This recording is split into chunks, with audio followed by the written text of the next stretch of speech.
Assalamualaikum warahmatullahi wabarakatuh. Bismillahirrahmanirrahim. Alhamdulillahi rabbil alamin. Wabihi nasta'inu ala umuri dunya waddin. Wa sallallahu ala sayyidina Muhammadin khatamin nabiyyin wa alihi wa sahbihi ajma'in. Wa la hawla wa la quwata illa billahil aliyyil azim. Alhamdulillah, puji syukur kita panjatkan kehadirat Allah Subhanahu wa taala. Salawat beserta salam kita haturkan kehadiran junjungan alam baginda Nabi besar Muhammad sallallahu alaihi wasallam.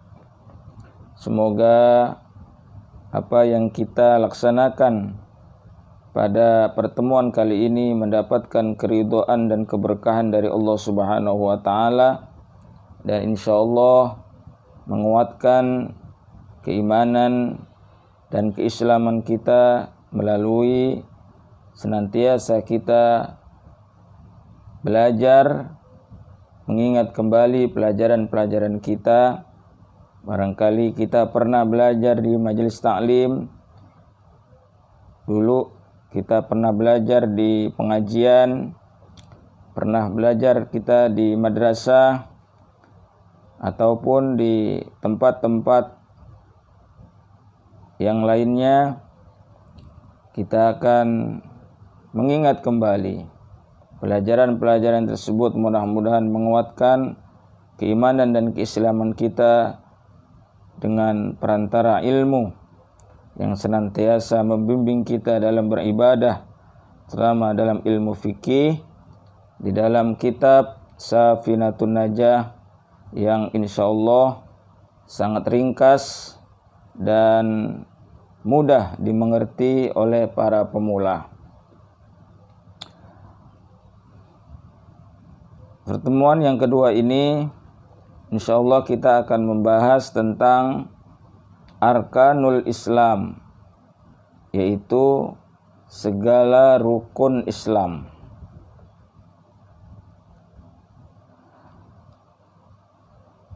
Namun sebelumnya mari kita awali dengan pembacaan Ummul Quran Suratul Fatihah, mengambil keberkahan dari pengarang kitab Safinatun Najah ini dan juga pengarang dari kitab penjelasannya, kitab Kasyifatus Sajah. Mudah-mudahan kita mendapatkan ilmu yang bermanfaat. Ala hadhihi niyyah wa likulli niyatin shalihah wa ila hadratin Nabil Mustafa Muhammadin sallallahu alaihi wasallam wa ala alihi wa azwajihi wa auladihi wa dhurriyyatihi wa ahli baitil kiram ajma'in, khususan ila ruhi Syekh Salim bin Sulaiman al-Hadrami wa ila ruhi Ibn Nawawi bin Umar al-Jawi, syai'ulillahi wa lahum al-Fatihah. A'udzu billahi minasyaitonir rajim. Bismillahirrahmanirrahim. Alhamdulillahi rabbil alamin arrahmanir rahim maliki yaumiddin. Iyyaka na'budu wa iyyaka nasta'in ihdinas siratal mustaqim siratal ladzina an'amta 'alaihim ghairil maghdubi 'alaihim waladdallin amin. Qala al-musannif rahimahullahu ta'ala wa adaman naf'a bi'ulumihi wa bi barakatihi fid dharaini amin amin amin ya rabbal alamin. Bismillahirrahmanirrahim. Arkanul Islami khamsatun. Saya ulangi lagi. Arkanul Islami khamsatun. Bermula segala rukun Islam itu 5. Saya ulangi lagi. Bermula segala rukun Islam itu 5. Syahadatu alla ilaha illallahu wa anna Muhammadar Rasulullah. Saya ulangi. Syahadatu alla ilaha illallahu wa anna Muhammadar Rasulullah. Pertama, menyaksikan bahwa tiada Tuhan yang disembah dengan sebenarnya melainkan Allah Ta'ala, dan menyaksikan bahwasanya Nabi Muhammad itu pesuruh Allah Ta'ala. Pemirsa dan sahabat YouTube, insya Allah bisa membaca terjemahannya, karena walaupun tulisannya tulisan hijaiyah Arab, namun bacaannya adalah bacaan bahasa Indonesia atau terjemahan bahasa Indonesia. Baik, saya ulangi lagi. Pertama, menyaksikan bahwa tiada Tuhan yang disembah dengan sebenarnya melainkan Allah Ta'ala, dan menyaksikan bahwasanya Nabi Muhammad itu pesuruh Allah Ta'ala. Selanjutnya, wa iqamus salati,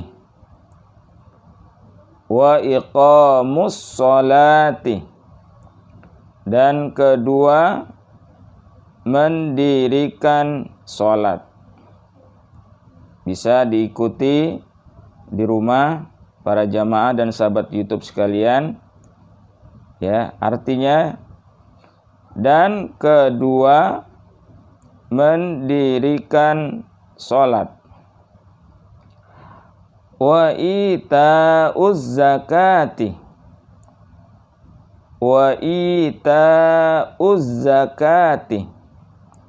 dan ketiga, memberi zakat. Dan ketiga, memberi zakat. Wa saumu Ramadana,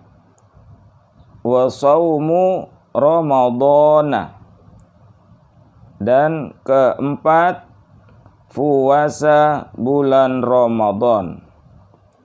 Dan keempat, puasa bulan Ramadan.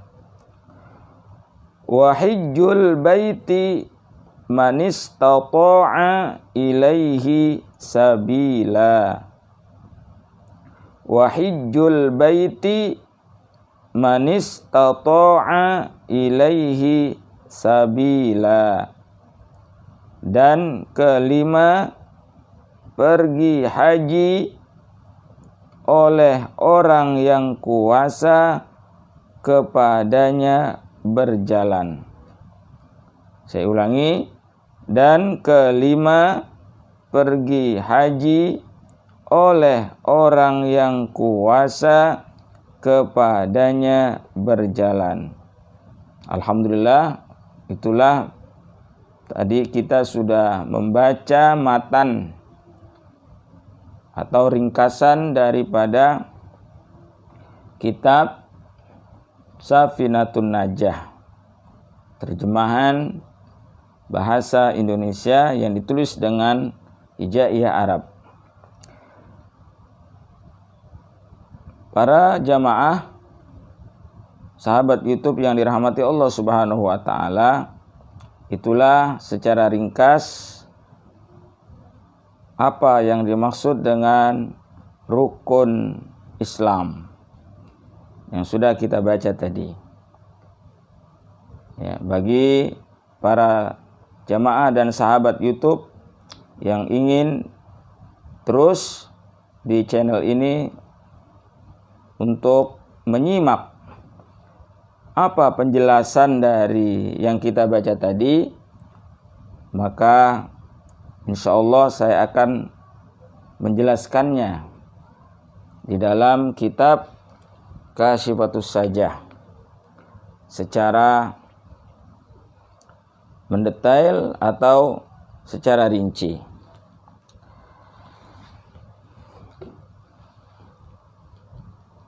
Bismillahirrahmanirrahim.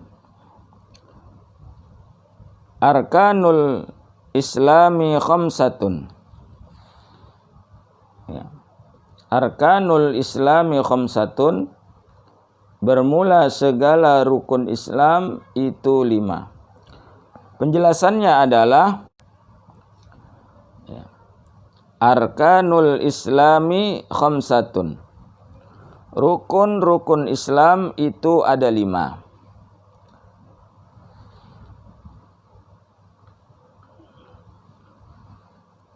Maka Islam bi ghairi fala yambani bi ghairiha, maka Islam tidak dapat terbangun dengan selainnya. Maksudnya selain daripada rukun Islam yang 5 itu. Ai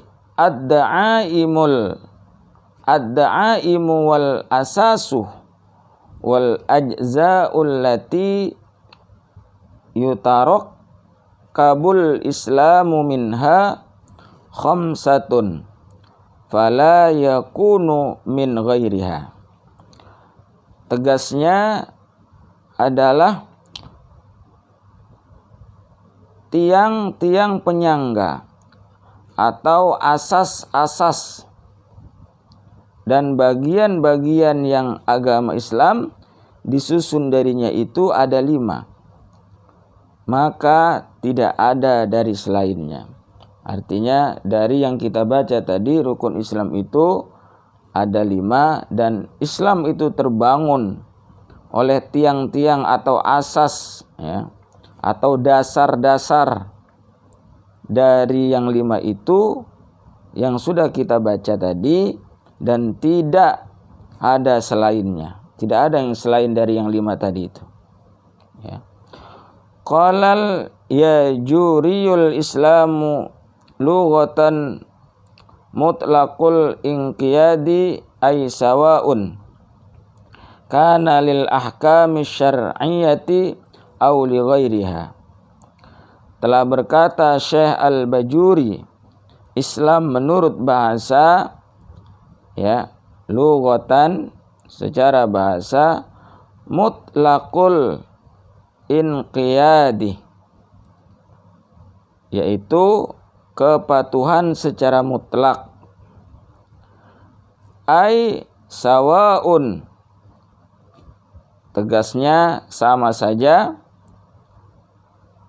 kanal ahkami syar'iyyati aw li ghairiha, kepatuhan itu kepada hukum-hukum syariat atau kepada selainnya. Wa syar'an al-inqiyadu lil ahkami syar'iyyah, dan menurut syariat adalah kepatuhan kepada hukum-hukum syariat. Syahadatu an la ilaha illallah wa anna Muhammadar Rasulullah. Pertama, menyaksikan bahwa tiada Tuhan yang disembah dengan sebenarnya melainkan Allah Ta'ala, dan menyaksikan bahwasanya Nabi Muhammad itu pesuruh Allah Ta'ala. Nah, maknanya atau artinya adalah, penjelasannya, awwaluha, yang pertama adalah syahadatu,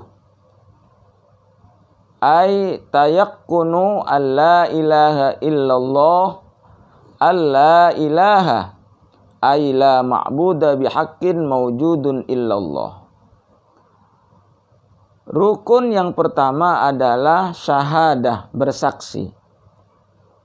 Ay tayakkunu, yakni meyakini alla ilaha, bahwa tidak ada Tuhan, ay la ma'buda bihaqqin mawjudun illallah, yakni tidaklah zat yang disembah, ya, tidak ada zat yang disembah dengan hak itu wujud illallah, kecuali Allah Subhanahu wa ta'ala. Wa huwa muttasifun bi kulli kamalin la nihayata lahu wa la ya'lamuhu illahu. Dan Allah adalah zat yang bersifatkan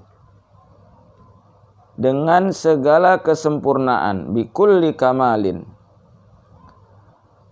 la nihayatah, yang tidak ada batas akhir baginya, lahu wala ya'lamuhu illahu, dan tidak ada yang mengetahui hal itu illahu, kecuali hanya Dia, Allah Subhanahu wa taala. Wa munazzatun an kulli naqsin wa munfaridun bil milki wa tadbiri wahidun fi dzatihi wa sifatihi wa af'alihi. Dan zat yang tersucikan dari segala kekurangan, dan zat yang bersendirian dalam penguasaan dan pengaturan, zat yang Maha Esa dalam zatnya, wahidan fi zatihi wa sifatihi, dan sifatnya, wa af'alihi, dan perbuatannya. Wa anna Muhammadar Rasulullahi wa anna Muhammadan ibnu Abdillah ibni Abdul Muttalib ibni Hashimin ibni Abdi Manafin Rasulullahi, dan bahwa Nabi Muhammad bin Abdullah bin Abdul Muttalib bin Hashim bin Abdi Manaf adalah utusan Allah Subhanahu wa taala. Waqtalafal ulama'u fi bi'satin Nabi sallallahu alaihi wasallam ilal malaikati ala qaulaini. Kalangan ulama berbeda pendapat mengenai pengutusan Nabi sallallahu alaihi wasallam kepada para malaikat.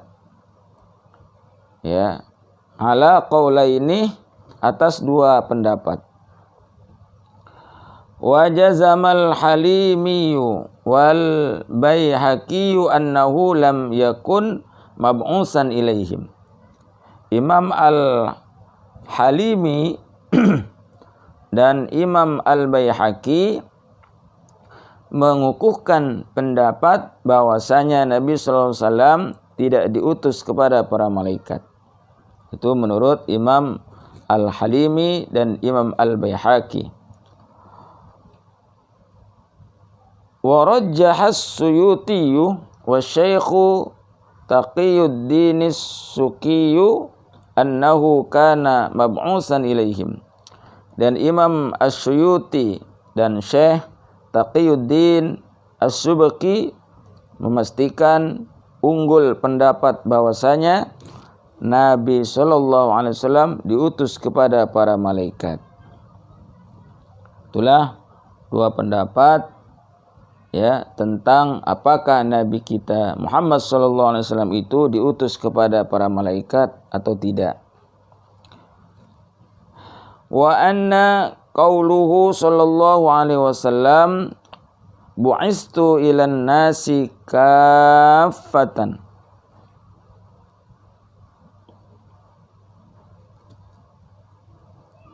syamilun lahum min ladun Adam ila qiyamis sa'ah. Dan sesungguhnya sabda Nabi sallallahu alaihi wasallam, aku diutus kepada manusia seluruhnya. Bu'istu ilan nasi kaffatan, syamilun lahum min ladun Adam ila qiyamis sa'ah.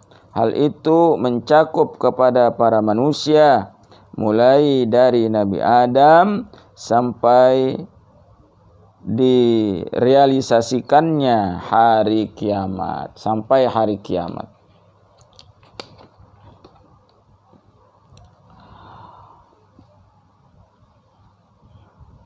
Lalu yang berikutnya adalah wa iqamus sholati, dan kedua mendirikan sholat.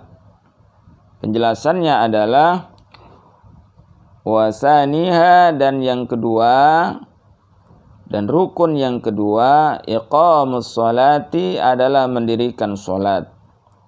Wahia afdalul ibadatil badaniyatil zahirati. Wa ba'daha as-sawmu summal hajju summal zakatu. Dan sholat adalah seutama-utamanya ibadah fisik lahiriah. Dan setelah sholat adalah puasa, kemudian haji, kemudian zakat. Fa farduha afdalul faraidi wa nafluha afdalun nawafili. Maka sholat fardu adalah seutama-utamanya ibadah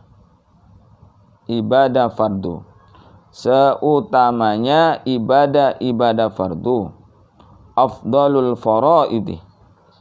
Dan sholat sunnah adalah seutama-utamanya ibadah sunnah, ya, afdalun nawafili. Wala yu'adzaru ahadun fi tarkiha madama akilan. Dan tidak diberikan dispensasi seorang pun dalam hal meninggalkan sholat selama ia masih berfungsi akalnya. Jadi tidak ada keringanan atau dispensasi kepada seseorang untuk meninggalkan sholat selama dia masih normal akalnya, masih berfungsi akalnya. Jadi tidak boleh ditinggalkan dengan alasan apapun. Hanya ada dua hal yang dimaafkan untuk tidak mengerjakan sholat. Yang pertama adalah karena lupa, ya, karena lupa, dan yang kedua karena ketiduran. Selama orang itu tidak lupa dan tidak ketiduran, maka dia wajib melaksanakan sholat.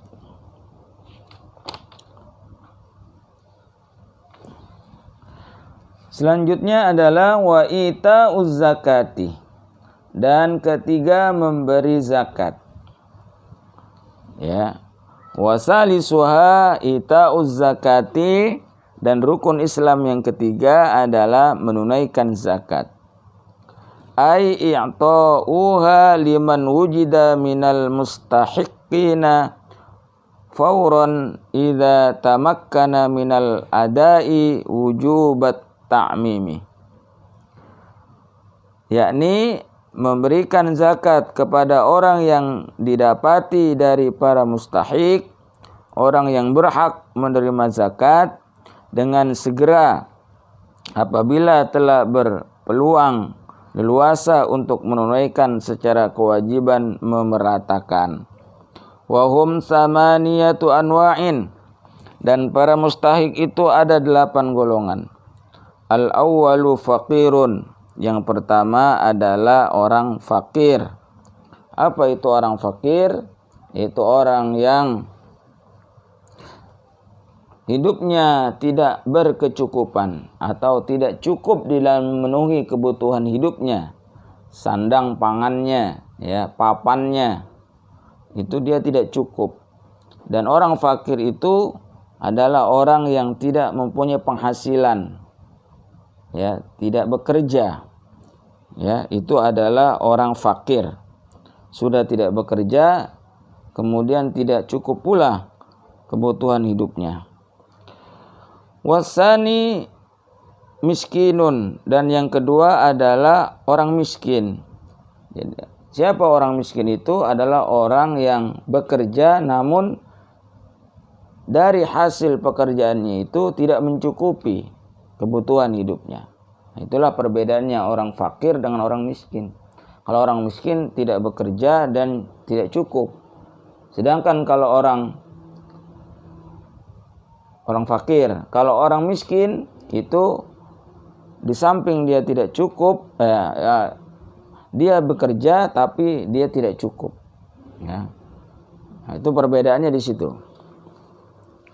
Lalu berikutnya adalah wasalisu amilun, dan yang ketiga mustahik itu yang berhak menerima zakat adalah amil, yaitu panitia penerima zakat. Ya, amil itu adalah orang yang menerima zakat, panitia yang menerima zakat. Siapa panitia yang menerima zakat itu kan nanti di situ dia tugasnya berbeda-beda. Ada penarik zakat, ada yang pencatatnya, penulis, kemudian ada yang membagikannya, ya, kemudian ada yang mengumpulkan zakat itu. Nah, itu orang-orang yang termasuk ke dalam kepanitiaan zakat disebut amil, itu berhak menerima zakat.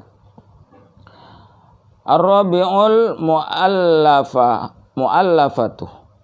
Yang keempat adalah para mu'allaf. Ya, orang yang baru masuk Islam. Ya, itu mu'allaf. Itu perlu kita bantu diberikan zakat agar mereka itu tetap istiqomah dalam Islam. Karena mereka itu masih lemah. Lemahnya kenapa? Karena biasanya orang yang baru masuk Islam itu dia akan kehilangan, ya, banyak kehilangan dari apa yang ada di sisinya, termasuk kehilangan keluarganya, barangkali tidak diakui di dalam keluarganya, atau kehilangan pekerjaannya, atau kehilangan komunitasnya dan lain sebagainya. Maka dia perlu kita topang, kita bantu dengan memberikan zakat kepada mu'allaf itu. Bentuk perhatian kita juga sebagai orang Islam yang sudah lama kepada mu'allaf, orang Islam yang baru, orang yang baru masuk ke dalam agama Islam. Wal khamisur riqabuh, dan yang kelima adalah para budak. Para budak yang budak dalam arti masih zaman perbudakan, yang dia tidak merdeka oleh tuannya. Dia dipekerjakan oleh tuannya, hanya diberikan tempat barangkali untuk sekedar beristirahat, tidur, dan makan, dan tidak diberi bayaran. Karena budak pada saat itu adalah orang yang tidak merdeka, yang bebas diperlakukan oleh tuannya untuk dipekerjakan dan untuk diperintah apa saja. Ya, itu budak. Nah, budak yang dalam proses dia untuk bisa merdeka dari tuannya atau bisa bebas dari tuannya, maka dia boleh, ya, atau dia bisa menerima zakat itu untuk membantu proses penebusan, ya. Jadi ditebus kan, budak itu ditebus agar si budak tadi bisa bebas dari tuannya. Dan orang yang budak yang seperti itu boleh menerima zakat. Wasadisul gharimu, dan yang keenam adalah orang yang berhutang dan orang yang berhutang. Nah, orang yang berhutang ini tentunya berhutang di dalam rangka memenuhi kebutuhan hidupnya yang dibolehkan oleh agama. Berhutang yang tidak melanggar, ya, ketentuan-ketentuan agama, berhutang untuk ibadah kepada Allah Subhanahu wa taala. Walaupun dia orang yang kaya sekalipun, orang yang mampu, kalau dia berhutang boleh dibantu dengan zakat, asalkan berhutangnya itu memang untuk keperluan agama. Seperti orang berhutang, orang kaya bangun masjid, kemudian dia berhutang ke material, berhutang ke tempat-tempat untuk pengadaan barang dan lain sebagainya, berhutang kepada pekerja atau tukang yang mengerjakan bangunan masjid, madrasah, pesantren dan lain sebagainya, walaupun dia kaya karena dia berhutangnya seperti itu untuk kepentingan agama, maka dia boleh menerima zakat dari kaum muslimin. Dan juga tentunya apalagi kalau yang berhutang itu adalah memang orang fuqara wal masakin, orang fakir dan orang miskin, untuk kebutuhan hidupnya, untuk pendidikan anaknya, untuk makan sehari-hari dan lain sebagainya, boleh kita bantu atau boleh orang itu menerima zakat. Wasabi'u sabilullah. Dan yang ketujuh adalah sabilillah. Itu mereka yang berjuang di jalan agama Allah. Ya, terkhusus kepada mereka di sini adalah para syuhada. Ya, kepada para pejuang agama Allah yang berjuang berperang di jalan Allah Subhanahu wa taala. Itu lebih utama lagi. Dan juga barangkali dalam konteks kekinian, konteks sekarang adalah mereka yang berjuang di dalam agama Allah ini adalah orang-orang yang senantiasa berkecimpung di dalam memajukan agama Allah Subhanahu wa taala, yaitu para kiai, para ulama, para asatidz, para aktivis keagamaan, ya, yang membela agama, yang perjuangkan agama. Nah, itu termasuk orang-orang yang perlu diperhatikan, ya, sehingga orang-orang tersebut insyaallah berhak menerima zakat. Wasaminu banus sabili, dan yang kedelapan adalah ibnu sabil. Ibnu sabil ini adalah orang yang dalam perjalanan, orang musafir, ya, ibnu sabil, ya, musafir yang kehabisan bekal, yang kehabisan ongkos, ya, bukan musafir yang jalan-jalan ke luar negeri lalu kehabisan ongkos, ya. Jalan-jalannya dalam rangka apa, berpergiannya dalam rangka apa, itu juga harus diperhatikan. Kalau jalannya dalam rangka kebaikan, sesuatu yang baik, sesuatu yang tidak bermaksiat kepada Allah Subhanahu wa taala, maka boleh dibantu. Tapi kalau foya-foya jalannya, ya, foya-foya karena berlebih-lebihan dan lain sebagainya, itu tidak layak, ya, dibantu. Kalau orang-orang seperti itu tidak boleh diambil dari zakat. Tapi kalau dia berperginya karena mengunjungi saudaranya, bersilaturahmi dari Jawa ke Jakarta umpama, atau sebaliknya, ya, atau keluar kota menemui saudaranya dan lain sebagainya, kehabisan ongkos bersilaturahim dan lain sebagainya, ataupun dalam rangka menuntut ilmu, belajar, ya. Nah, itu orang-orang yang berpergian dalam rangka itu sangat berhak sekali menerima zakat apabila mereka kehabisan bekal di dalam perjalanannya. Kemudian wasaumu ramadhana, dan keempat, puasa bulan Ramadan. Penjelasannya adalah warabi'uha saumu ramadhana, dan rukun Islam yang keempat adalah berpuasa di bulan Ramadan. Wa furida fi Sya'bana minas sanati tsaniyati minal hijrati fa shama sallallahu alaihi wasallam tis'a ramadhanatin wahidan kamilan wa samaniyatan nawaqisah.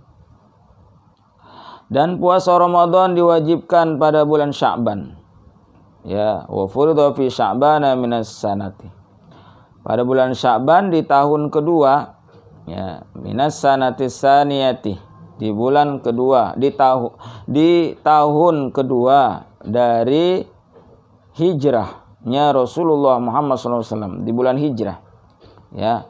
Jadi turunnya ayat Al-Qur'anul Karim yang memerintahkan berpuasa di bulan Ramadan itu turun di bulan Sya'ban di tahun kedua Hijriyah, yang ayatnya sama-sama kita hafal. Ya ayyuhalladzina amanu kutiba alaikumussyam kama kutiba 'alal ladzina min qablikum la'allakum tattaqun. Nah, turunnya ayat itu kemudian menjadi kewajiban kita, Nabi pada saat itu dan para sahabat dan umat Islam, kaum muslimin pada saat itu berpuasa di bulan Ramadan. Ya, turunnya di bulan Sya'ban di tahun kedua Hijriah. Fasoma, maka Nabi itu berpuasa. Fasoma sallallahu alaihi wasallam tis'a ramadhanatin wahidan. Ya. Tis'a ramadhanatin wahidan kamilan wa samaniyatan nawaqisah. Kemudian Rasulullah SAW berpuasa sebanyak 9 kali Ramadan.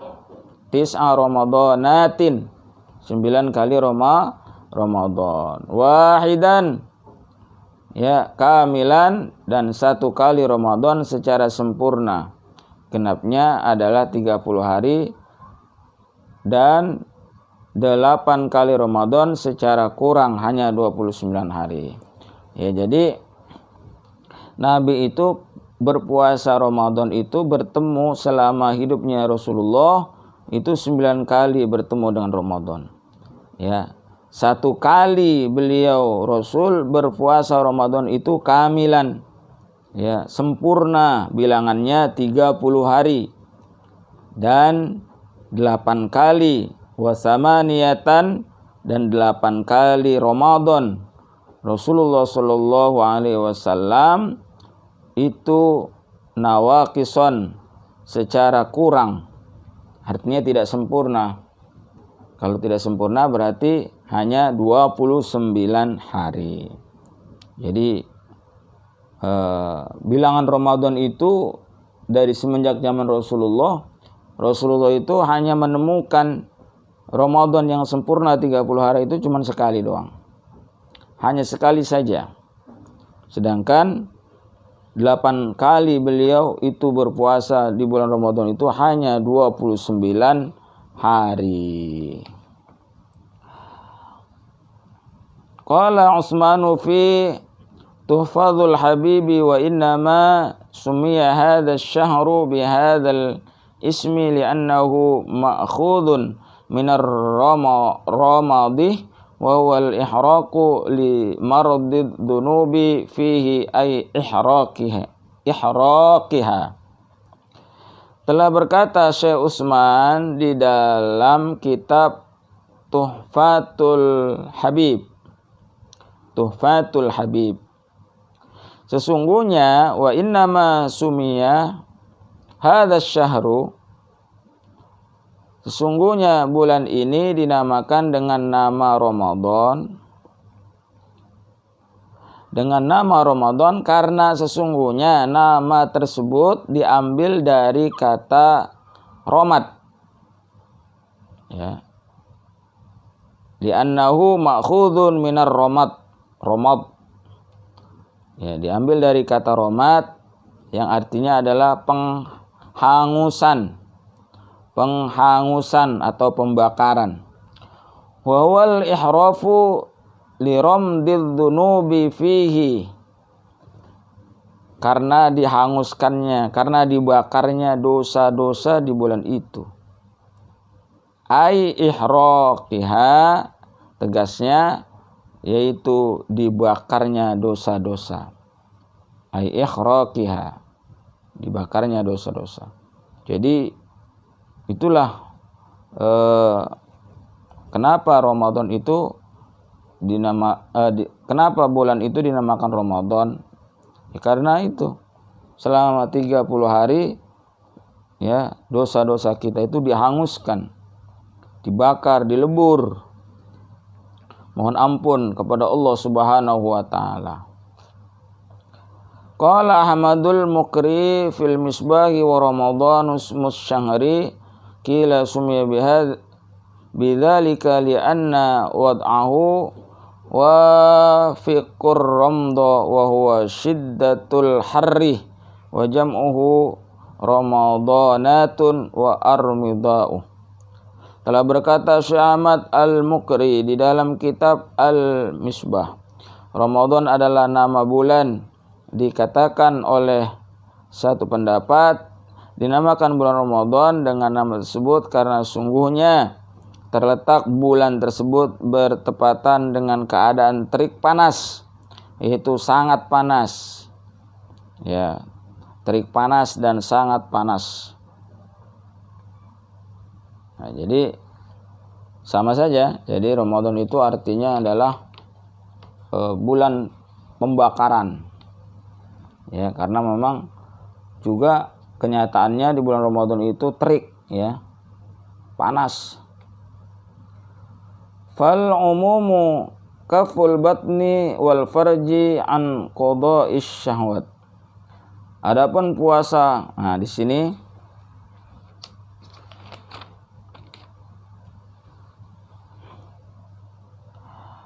qala al-Ahmadul Fasaniyu wa qad qila as-sawmu umumun wa khususun wa khususul khususi. Telah berkata Syekh Ahmad Al-Fashani, dan sungguh telah dikatakan puasa itu ada puasa orang awam, umum, puasa orang khusus, dan puasa orang teramat khusus, yaitu saumu umum wa khusus, saumu umumun wa khususun wa khususul khusus.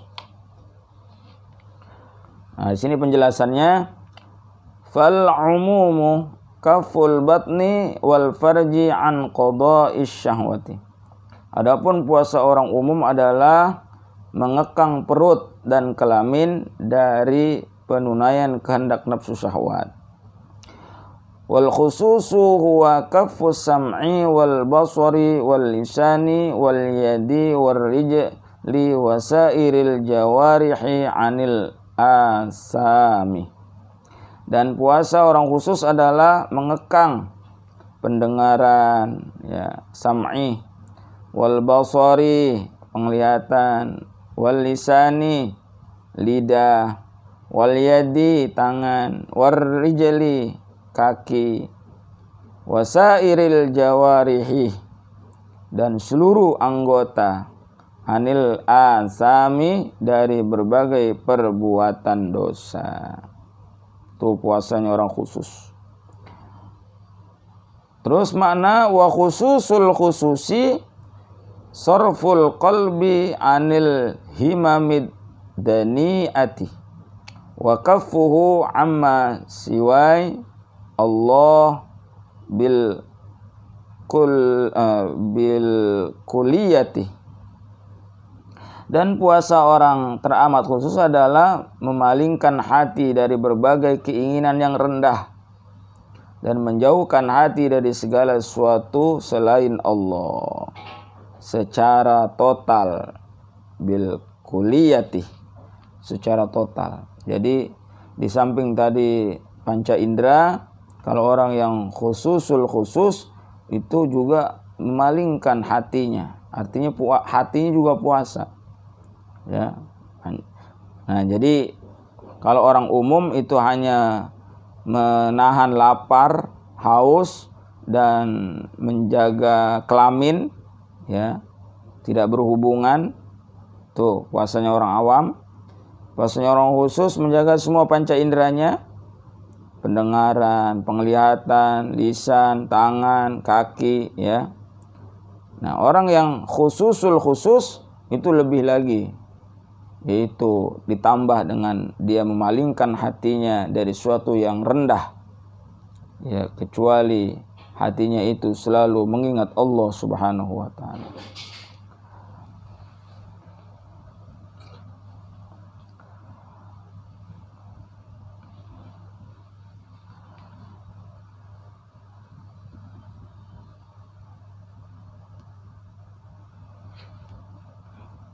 Kemudian kita lanjutkan, wa hajjul baiti man istata'a ilaihi sabila.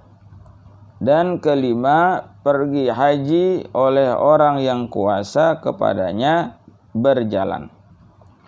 Artinya yang kelima ini jelasannya adalah wa khamisuha, dan yang kelima hijjul baiti, dan rukun Islam yang kelima adalah berhaji ke Baitullah. Ai qasduhu lil haji awil umrati man istata'a ilaihi sabila, yakni menuju Baitullah untuk melaksanakan haji atau umroh oleh orang yang telah mampu melakukan perjalanannya menuju ke Baitullah. Wa huwa minasy syara'i'il qadimati bal ma min nabiyyi illa wa hajjah. Dan haji termasuk di antara syariat-syariat yang terdahulu, bahkan tidak ada di antara para nabi melainkan pasti sudah pernah beribadah haji. Jadi ini haji ini udah syariat dari dulu, ya, mulai sejak Nabi Adam berarti, ya, karena semua nabi itu tidak ada yang tidak melaksanakan ibadah haji. Wa ruya anna adama hajja arba'ina sanatan minal hindi masya, dan diriwayatkan bahwa Nabi Adam saja berhaji selama 40 tahun dari India dengan berjalan kaki. Haji Nabi Adam berhaji, dia berjalan kaki dari India selama 40 tahun. Wa Isa yahtamilu annahu hajja qabla raf'ihi ila as-sama'i aw annahu yahujju hina yanzilul ardah. Sedangkan Nabi Isa dimungkinkan dua hal, yaitu bahwasanya beliau berhaji sebelum diangkatnya beliau ke langit. Ini dua hal. Yang pertama adalah kemungkinan, ya, bahwa Nabi Isa itu berhaji sebelum Nabi Isa itu diangkat ke langit oleh Allah Subhanahu wa taala. Atau beliau akan berhaji ketika beliau turun kembali ke bumi. Nah, nanti di akhir zaman sebelum hari kiamat Nabi Isa itu akan turun kembali ke bumi, dan beliau kemungkinan pada saat itulah beliau melaksanakan ibadah haji. Jadi tidak ada satupun nabi, ya, dan rasul yang tidak melaksanakan ibadah haji, karena ini adalah syariat terdahulu. Wa fil khabari man qada nusukahu wa saliman nasu min yadihi wa lisanihi ghufira lahu ma taqaddama min dhanbihi wa ma ta'akhkhara wa in faqud dirhamil wahidi fi dzalika yu'dilu alfa alfin fi ma siwa, rawahu Tirmidzi. Dan di dalam hadis disebutkan siapa saja yang menunaikan ibadah haji dan manusia selamat dari tangannya dan lidahnya, maka niscaya diampuni baginya segala sesuatu yang terdahulu dari dosanya dan segala sesuatu yang akan datang dari dosa-dosanya. Dan berinfak 1 dirham dalam menjalankan haji adalah membandingi 1.000.000 ganjaran di waktu selain haji. Hadis riwayat Imam At-Tirmizi. Wa warada fil khabari annal baital harama yahujjuhu kullu amin 70,000 minal bashari. Dan disebutkan di dalam hadis sesungguhnya Baitullahil Haram itu akan berhaji ke sana setiap tahun sebanyak 70.000 manusia. Ya. 70,000 minal bashari. Jadi 70.000 manusia itu setiap tahun, kata Nabi, itu tidak sekurang-kurangnya melaksanakan ibadah haji setiap tahun. Ya, barangkali di masa Covid ini juga tetap, ya, ada barangkali 70.000 orang juga melaksanakan ibadah haji. Ya. Kalau di masa normal, ya, sebelum Covid pelaksanaan ibadah haji itu dari seluruh dunia hampir 3 juta manusia berkumpul untuk melaksanakan ibadah haji. Jadi sangat mungkin walaupun di masa Covid kemarin tetap ada jamaah yang melaksanakan ibadah haji. Sebab kata Nabi tidak sekurang-kurangnya setiap tahun itu hampir 70.000 manusia melaksanakan ibadah haji. Fa idza naqasu an dzalika tammahumullahu azza wa jalla minal malaikah. Lalu apabila para malaikat kurang dari jumlah itu, maka lalu apabila para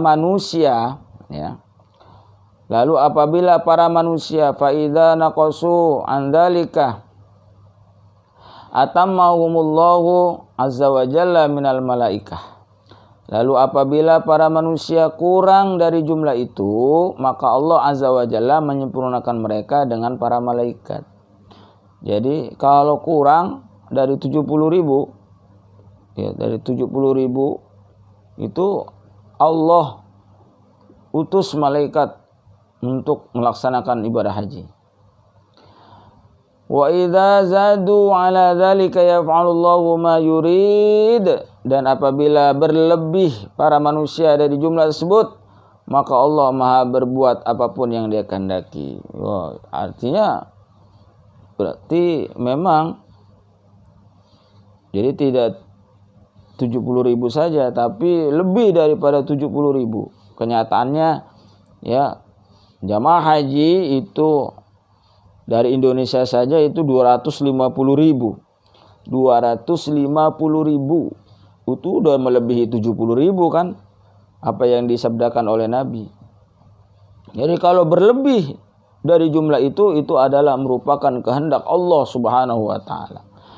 Wa annal baital ma'mura fis sama'ir rabi'ati tahujju ilaihil malaikatu kama tahujjul basharu ilal baitil haram.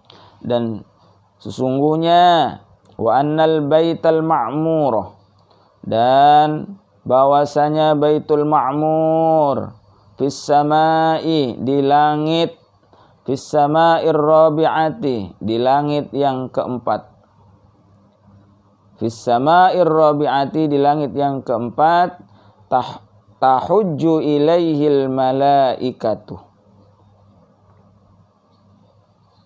akan berhaji para malaikat ke sana. Jadi malaikat itu berhajinya di mana? Di Baitul Ma'mur. Baitul Ma'mur itu seperti halnya kota Mekah, ya. Ka'bah yang ada di Mekah itu seperti itulah gambarannya. Wallahu a'lam. Jadi malaikat itu hajinya di sana, di Baitul Ma'mur. Di mana Baitul Ma'mur itu? Adalah di langit yang keempat. Kama tahujjul basyaru ilal baitil haram, sebagaimana para manusia berhaji ke Baitullahil Haram. Tuh. Jadi sama. Bagaimana manusia berhaji ke Baitullahil Haram, maka malaikat pun berhaji di Baitul Ma'mur. Wallahu a'lamu bissawab. Semoga Allah Subhanahu wa taala memberikan keberkahan dan ilmu yang manfaat kepada kita semuanya. Inilah yang dapat disampaikan. Semoga bermanfaat. Wallahul muwaffiq ila aqwamit thoriq. Assalamualaikum warahmatullahi wabarakatuh.